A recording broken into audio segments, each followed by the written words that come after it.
Back here on the Meat Speak podcast, powered by the certified Angus beef brand from the dining room of Little Goat Diner in Chicago. I'm so happy to be not only out of Ohio, but I'm going to tell you, this is my Chris Farley interviewing Paul McCartney moment.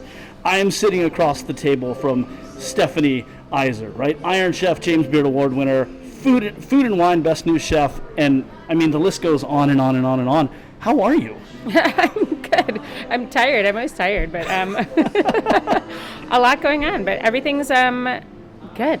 That's awesome. Yeah. That's awesome. So it's kind of funny, and this takes me back. So before I was ever even involved in food, right? My background is in journalism, and actually I started as a sports writer way back in the day. Oh. But one of the first things that I got addicted to was this show called Top Chef, right? And I remember you and Richard Blaze and, Tom Colicchio, and, I think my wife was like, his eyes are so dreamy. He's one of those that you're like, he did age well, That's what we all strive for. But you look back at when all of that happened in 2010, Girl and the Goat opened, and here we are 10 years later.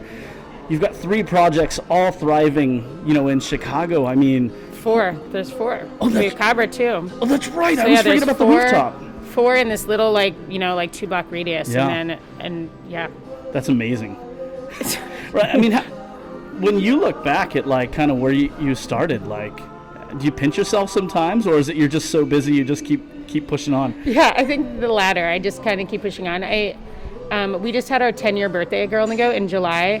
A little bit not as super exciting big party as we wanted to have, but we still, internally celebrated and just kind of, that was one of those moments where you're like, holy crap, 10 years. Like you just said that, and I'm like, 10 years? Yeah. It's like 10 years of my life is gone, but I think about all of the hundreds and hundreds of people that have worked with us, and a lot of them now off doing super cool things. Look at Joe Flam used to work with me, and now is doing it there's so many things to kind of memories, some things I want to block out, especially all the hard moments. And then also we were real crazy back in the day. We talk about Girl and the Goat in the beginning. We're like, what in the heck was up with us? But yeah, it's a really cool journey. And I thought I'd retire when Girl and the Goat hit 10 years. I always said I was going to drop the mic. I'm holding a mic, so I literally could do that. But I don't want to ruin your equipment. But then we just keep going. And we're opening in Los Angeles soon. So yeah, the LA project. It's been out there for a while, but out there for a really long time. The whole world has been kind of affected by the last 10 months. Yeah. 7 months. I guess it probably feels like 10 months. But if you could kind of walk us back, you're originally from Evanston, right? I mean, you're from not far from here, which when I think of Evanston, I know a lot of people think of Northwestern University. Right. I always think of Trio, right? With, Rick Tremano and Gail Gand and Grant Achatz and Sean McLean. I mean, when you were in Evanston, I mean, do you trace your culinary roots back there, or is it just kind of a happy coincidence? More of a happy coincidence of where I happen to come from. I was born in Evanston, but I actually grew up on the East Coast. So my whole family's from out in that direction. So I have family that lives in Evanston, Winnetka, Wilmette, whatnot. And my mom grew up in the suburbs. My dad grew up in the city. But we grew up on the East Coast, just outside of New York City in Stamford, Connecticut. And then I went to culinary school, or I went to Michigan for undergrad, then went to culinary school in Arizona, and then just happened to find my way back here. Yeah. So it's interesting. But funny you said Sean McLean. I actually worked for him too, not at Trio. Yeah. When he opened Spring, I had been working at a restaurant downtown, one of Jean Georges restaurants, Vong, which is no longer. It was really awesome though. And when I found out that Sean McLean was opening a restaurant, my chef was nice enough to set an interview for me, and so that was really awesome. That was one of my. I still work with some people that I worked with then, still work with me now, which is so crazy. That's amazing. If you fast forward to where you're at today, and I apologize. Of course, I forgot about Cabra. Cabra is actually the one that I haven't been to, because when I was about a year ago, when you guys were open, we were so slammed it was impossible to get in. Yeah, Cabra's been great, and you say you're in town for a couple days, you should totally pop up there. It's this project that kind of just happened. I wasn't planning on opening another restaurant. I usually when Duck Duck Goat opened. I had told myself when we opened, so Girl and the Goat 10 years ago, Little Goat 7 or 8 years ago, I guess. I said I would never open another restaurant because the opening of Little Goat was an absolute nightmare. We had 95 menu items. We were open all day. Like, it was just this whole new world. Like, you didn't have the day to fix what's going to happen at night. We were just open all the time. So I was like, I said to my mom, I remember, my mom has since passed away, but I remember the conversation. I was like, Mom, tell me, if I ever say I'm going to open another restaurant again, just tell me not to. And so then I found myself one day, we were doing this dinner upstairs, and it was a Chinese dinner, like a Sunday supper thing. And I took home the leftovers, and I was like, this is really tasty. I feel like we should open a Chinese restaurant. So I went to my partners. I was like, can we open a Chinese restaurant? And they're like, yes. Like, their eyes lit up. They thought it was the most fun idea. So there we were again. We did that. And then with Cabra, there was another chef that was going to be on the project, and he ended up leaving the company. So there was suddenly this Peruvian rooftop like idea, no menu or anything like that, just sort of a kitchen built and a rooftop designed, and it looked like it was going to be beautiful. And I was like, heck yeah, sign me up. All right, I'm going to get a ticket to Peru. So we hopped on a plane and went to Peru. And I fell in love with it. Like, the food there is amazing. The people there are amazing. It's beautiful. If you haven't been, you have to go. And so the food up there is great. I love it. It's and it's so sunshiny. Like, you do feel like you're on vacation, which is great. And the views of the city are, I mean, it sort of takes you back to oh gosh, now I'm totally blanking on the name. Jean Joho's place, super high up in. Oh yeah, yeah. Yeah, I mean, old school Chicago, right? Mm-hmm. Yeah, it's nice. Hopefully they won't. I think there's threat of some other really tall buildings going up around this neighborhood, even though you're supposed to not be able to. But I guess you're allowed to like leave the facade of the old neighborhood and then just build up really high. So hopefully nothing blocks our entire view up there. But there's definitely been some tall buildings where like, but at the same time, it's cool like to be up there and look out at this neighborhood and like. If there was I wish there was time-lapse photography of this neighborhood, because you said you haven't been here in a while, and it probably is different than when you were here last time. Like this building right behind Little Goat, that wasn't there the last time you were here. It got built like during quarantine. Yeah. I like came back, I was like, whoa, okay, well that's almost done. Those guys have been busy because they're outside working. It's crazy to watch, but from Cabra you can kind of see all the construction happening, and it's like you can kind of geek out on like watching things just go up and up and up. Yeah. It's amazing. Well, you know, and since we're there, I mean, when you go back to when you opened Girl and the Goat in 2010, this neighborhood was completely different. I mean, completely. I mean, what was it like back then? I always liken it to actually a chef who's participating in the Harvest Festival, Jonathan Sawyer. When he opened Greenhouse Tavern in Cleveland, it was on a street that nobody wanted to go down, and that neighborhood has come back in a huge way. I mean, what was Randolph like? Randolph, I mean, similar. So Paul Kahn was already in the neighborhood with Publican. But I remember, like, coming to Publican, and you would think, you're like, where are we? Like, what is this neighborhood? And there used to be, where we're sitting now, used to be a restaurant called Red Light. So the Spinning Goat is, like, where there used to be a big red light. And that's why we put the Spinning Goat there. But, yeah, there was nothing. And now suddenly, so it was Girl and the Goat, and there was Publican. And then there was, like, not much in between, like a couple other little restaurants. But now there's like 25 or 30 restaurants have opened in the past 10 years just in like a few block radius. And each time one opened, I would be like, oh my God, nobody's going to, like we're going to lose all of our business. But what happened is it just brought more people to the neighborhood, and now all of the restaurants do really well around here. And at night, even now during quarantine, like, or like in these new times, like on a Friday or Saturday night, it's a hopping neighborhood. There's people all over the place. Like, it's just like, what are you going to do tonight? Go to Fulton Market area. Yeah. And it's great. It almost seems like there are two Chicagos going on within a couple, a mile of each other. Really, if you go over to the Magnificent Mile versus over here in the Fulton Market area, there are a lot of fine dining, and I know fine dining is something that's really taken a hit over the past several years. I actually happened to be at True during the week that they closed a couple of years ago. It was which was pretty special. But you've got a lot of those over here. There's fantastic food that's being put out, but it seems to be a little bit more approachable everywhere you go. Yeah, it's, I mean, no offense to the Magnificent Mile, but Chicagoans don't go hang out at the I was just talking about that yesterday. I'm like, we don't go to the Navy Pier. We don't go to the Magnificent Mile. Like, we go to neighborhoods, and I think whether, like, a lot of people live in Logan Square, and it's super cool up there, or going to over on like Damon area where Bucktown and Wicker Park kind of cross paths, or this neighborhood. And now like shops are coming and like it's becoming this whole little bustling area where you don't have to leave, which I live like a few blocks away, so I just don't leave. Yeah. This is my little Chicago where I live, you know. Oh yeah, you know, of all the restaurants in your portfolio, and it's amazing that you're able to keep doing what you do every single day and not just crash, right? I mean, you're so busy. I mean, I think you just did a cooking class for was it New York City Wine and Food last night. But when you look at your restaurants, I mean, do you have I know it's like asking this about, if you have, multiple children. Your favorite? Yeah. Do you have one that's a little more like, like, man, yeah, that's probably the one that is most me or something. Well, this is what I tell my cooks about, which is my favorite, or my sous chefs or CDCs. Like, I'm like, if you don't see me here that often, that means you're doing the best job, because I'm not worried. I know I love you the most right now. So that's the insider answer.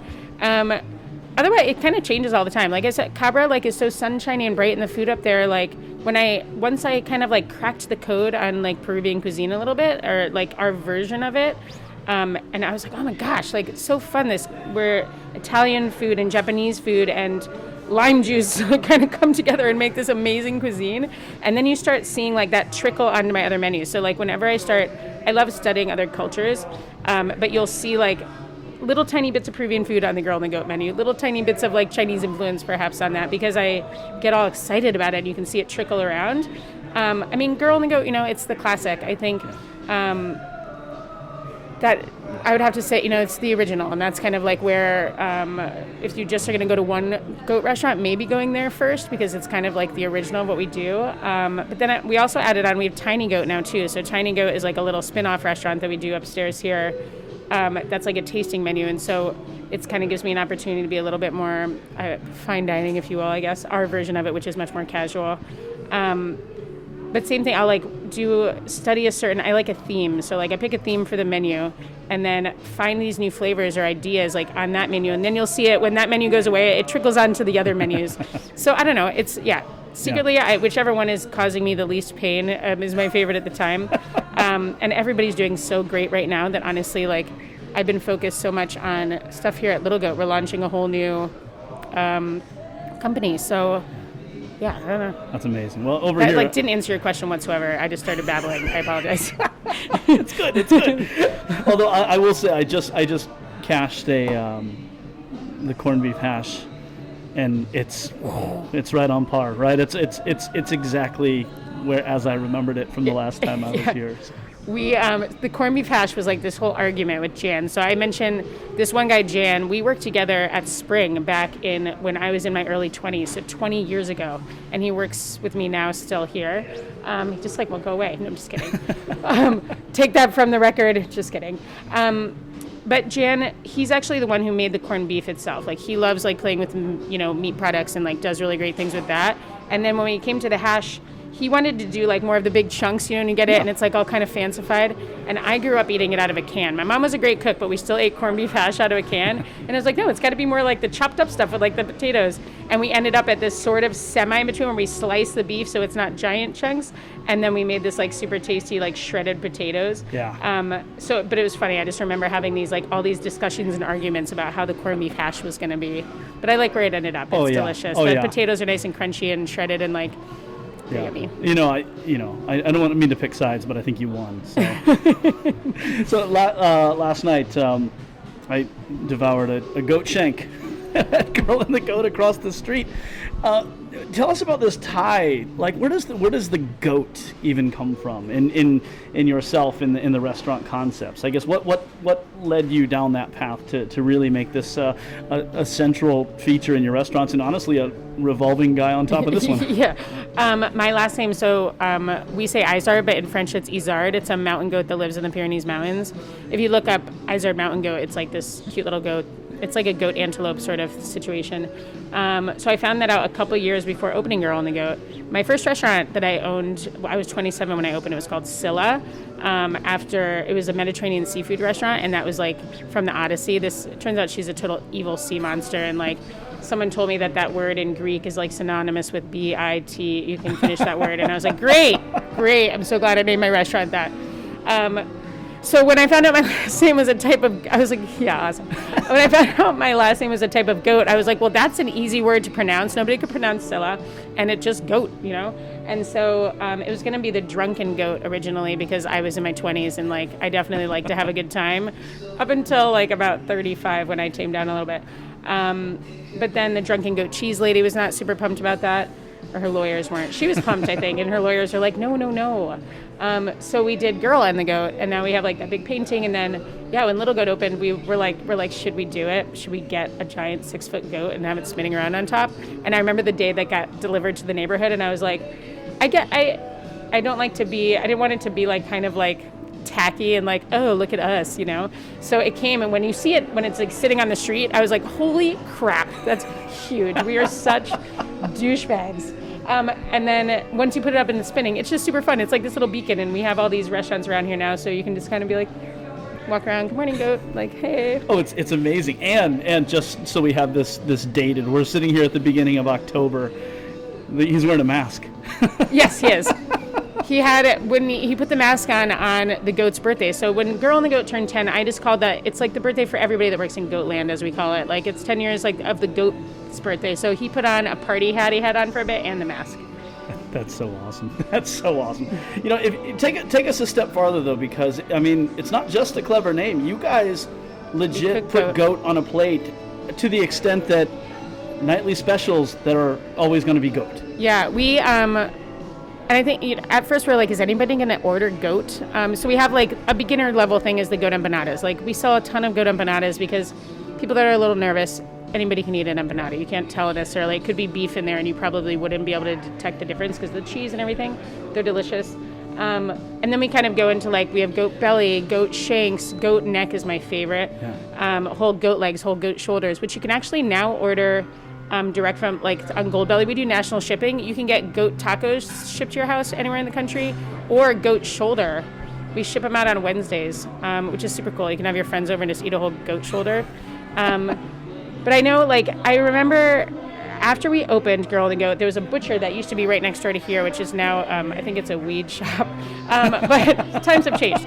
It was a tiny butcher. And we were sitting in Girl and the Goat one day at pre-shift, and I look out the window and I was like, what the heck are they painting on that butcher across the street? I look over and they had painted a goat because they started carrying goat meat because after we had opened, like more people were going in and being like, do you carry goat? And I was like, that's awesome. So super cool. Like, I hope that we, you know, I mean, goats, I love them for goat cheese, and yes, they are really cute animals, the goat ones at the goat cheese farm. But it's a great meat that I think is, you know, in the world it's eaten a lot, but not in the U.S. Yeah. So hopefully we've, you know, introduced it to a lot of people. Yeah, that was my next question is, you know, where we reside in Ohio, we're on the north side of Amish country, right? So there are meat goats everywhere. But I mean, make your passion defense of goats, right? They're delicious if done right? I mean, it can obviously go wrong. It can go very wrong. Yeah. Yeah. So speaking of that meat place that was next door, there was one day at Little Goat where we ran out of. We used to have goat burgers on the menu. We don't have them currently, just pricing wise, but we ran out of goat meat, and I was like, well, how are we gonna not have goat? So I went next door. I was like, oh, they have goat, and I got the ground goat, and it looked delicious. It was bright red. It just looked super fresh, and I was like all excited. And I cooked it off, and I spit it out. It was that gamey, funky grossness that people think of when they think of goat. Yeah. And that's why so many cultures put like the curry sauces and like they cover up the flavor. But the goat that we get it from a local farm called Kilgus Farm. Pleasant Meadows is the spinoff for that the son did to raise all these goats. And us and Rick Bayless are like his primary goat lovers. But it's like delicious goat. It's very like clean tasting, like none of that funkiness. It's if you eat it like next to lamb, it makes you think that lamb is like too like wackad. You know, it's just like so pure tasting. So yeah, I just love it. Yeah. It's fun to try to figure out what to do with it. Like chefs are so used to cooking with like beef and with pork, and you introduce goat and it's not like either of them. People are like, what does it taste like? I'm like, it tastes like goat.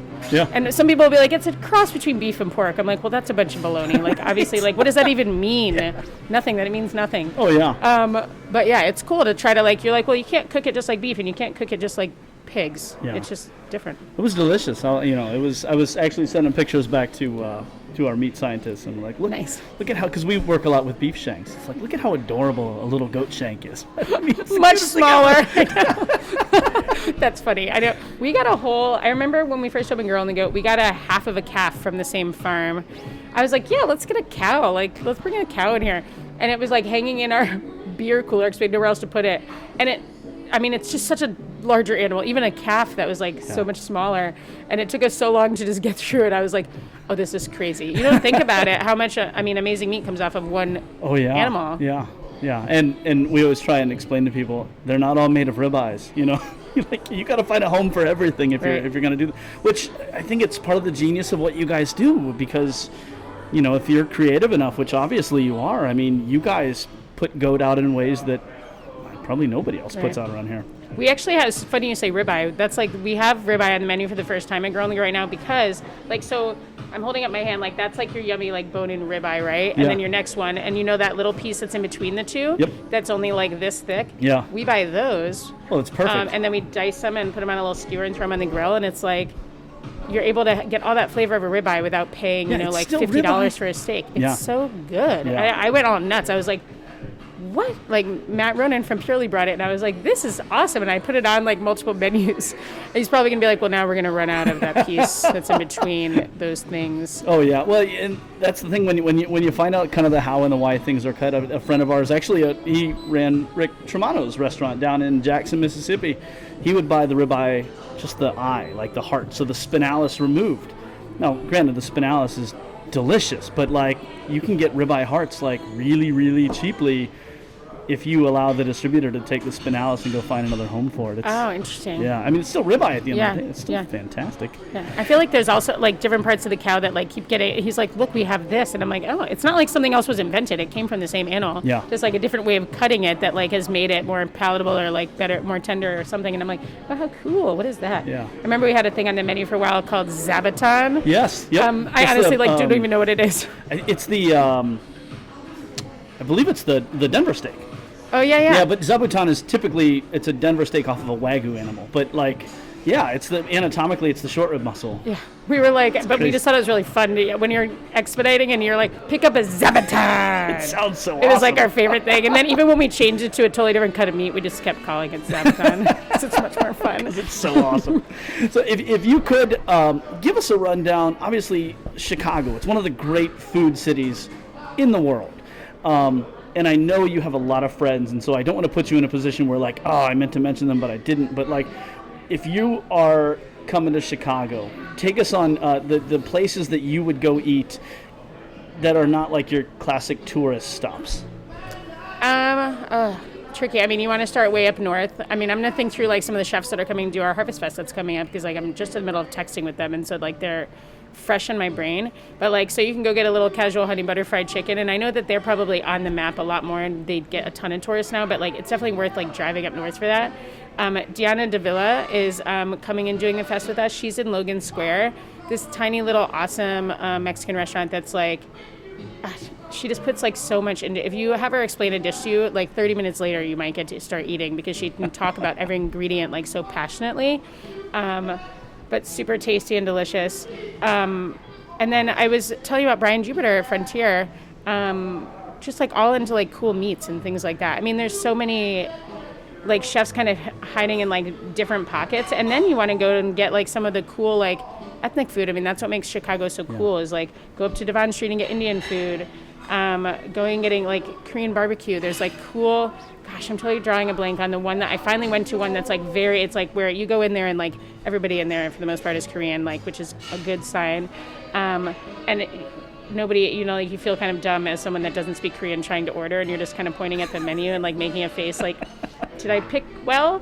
But it's on like Lincoln Avenue. I will have to like remember the name, but like you find these little places by asking around to like the community, like, what's your favorite little spot? And those are the places you want to find. Yeah, that's amazing. I actually popped by yesterday at this, and our pal Alvin Kylon was like, you got to go to Fatso's Last Stand, right? It's a Chicago yeah. icon, right? So, That's funny. yeah. I don't think I've ever eaten there because I think that I would like not be able to handle. That's like an intense situation, Oh, yeah. like fun, casual, Oh, yeah. like very Chicago. The double Fatso with cheese it's a So lot. that was it's a like your lot to light take. snack yesterday. That's right. You're like, oh, I just had this double fatso with cheese. Yeah, Give me a goat shank. I'm good. That's right. In between meals, it's a nice pick me up. About before we wrap, this is 2020, obviously, and I always hate to belabor a point. It's always been talk. It's a hard year. If you could kind of talk to us about what this has been like for you, and one of the things that I really appreciated when all of this, I think we'd spoken like March, and like your first priority was taking care of your employees. Like, walk us through what this year has been like, and obviously everyone in the industry it's been a pretty rough go. Yeah, I remember the day like running around to the restaurants. It was Sunday before we closed down, and I was like, you guys, like tomorrow's gonna be our last day of service. I was like crying, trying to tell the staffs all of this. And then I was like, actually, never mind, today's the last day. We closed that Sunday. And the next day came in and cleaned all the restaurants. And yeah, I was like home for a little bit, but we wanted to make sure that our employees, it was just like suddenly nobody had any income. And like, I didn't really know what was happening with the government giving money to some people and whatnot. And so we found ways to give groceries to our staff every week. So I still got to go into the restaurant, and like a few people would come and help, and we would put together these big grocery bags and like enough food for like a week for their family, which is awesome. And it gave me a chance to still see everybody and be like, oh my God, I miss you guys. So we did that. And then I was home for a while, like being a mommy blogger. That was fun. I was like, this is what this is. I like wake up, exercise, hang out with Ernie, do a little, Instagramming thing. And it was such a different life. Yeah. But so many silver linings. I'll say like a terrible year in so many ways. But like one thing that came from that is like, I actually like really liked cooking again. Like I had gotten to a point with all of these fantastic stuff going on in the restaurants. And I wasn't cooking as much as I wanted to because I was running around trying to put out fires and like work on the new restaurant in LA and things like that. And after being home and just cooking like all day, every day, I was like, oh, I do love cooking still. Like I need to find a way to make sure not to take every other tiny detail so hard that it like takes my passion away. So that was a good thing. Then we slowly started to reopen, and it kind of like we pivoted so much with the restaurants. Like Little Goat, we've only been open for regular service 3 days because this was filled with boxes, because now we do national delivery and we started doing all these meal kits. And then my pastry chef, Nate, wasn't able to come back to work because his son has asthma, so he's still at home. And so I've been working closely with who was our pastry sous chef. We realized how much we love making all these wackadoodie cakes and pies and stuff. And now we're launching this whole new brand of sweets. So like it's kind of made me rethink how everything works a little bit.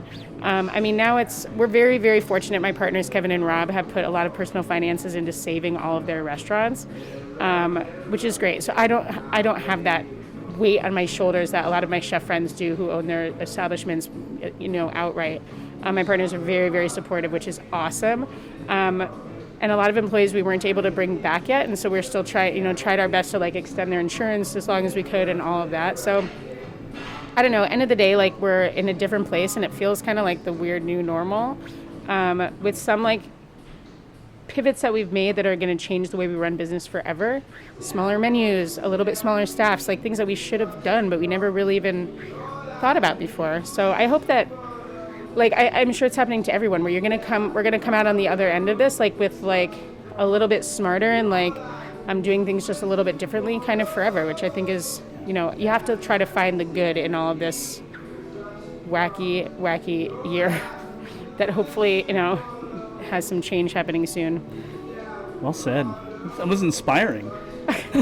That was like therapy for me, so thank you. Let's do this. Yes. That's a healthy outlet. It's a healthy outlet. You'd mentioned the pastry shop. I guess, what's next for you? I mean, where are you going? I mean, it's such a and I'll tell you, I walked down here a couple nights ago when I got to town, and Girl and the Goat, busy as ever. People outdoor dining and all those things like that. I guess where does this continue to go? I don't know. It's like I'm kind of in this little roller coaster ride myself, like always wondering what's kind of like going to happen. We're opening Goat LA. Like I think it's going to open sometime around February or March. It's already built. If you walk by it right now in LA, it looks like it's open. Yeah. Like there's chairs and everything. but I haven't actually seen it since it got finished being built. So hopefully going to go out there soon. We're opening this sweets company, Sugar Goat, which will be awesome. Like we have avocado toast cake and like a pie that tastes like you dipped like French fries into a Frosty and like really cool wacky stuff. It should be fun. You'll be able to walk down the street in December, you'll see another goat down the street that's actually just for me personally with my brand, This Little Goat Sauces and Spices. I bought a headquarters kitchen, so it's a test kitchen. I'm putting in equipment to do packaged meals that you'll be able to get in grocery stores and such. So that's crazy. I'm like, what was I thinking? But I don't know. I wake up with different ideas every day, and I'm the type of person that just kind of like goes for it and is like, what the heck? Why not just try? So who knows? I mean, I do want to retire at some point, and I have a 4-year-old right now I try to spend as much time with him as possible too. And he looks like a surfer dude, so who knows? We'll end up on a beach somewhere at some point. That's why you're in LA, right? It Right? makes perfect sense. Excellent. Well, Stephanie Izard, Girl in the Goat, Little Goat Diner, Duck Goat, Cabra.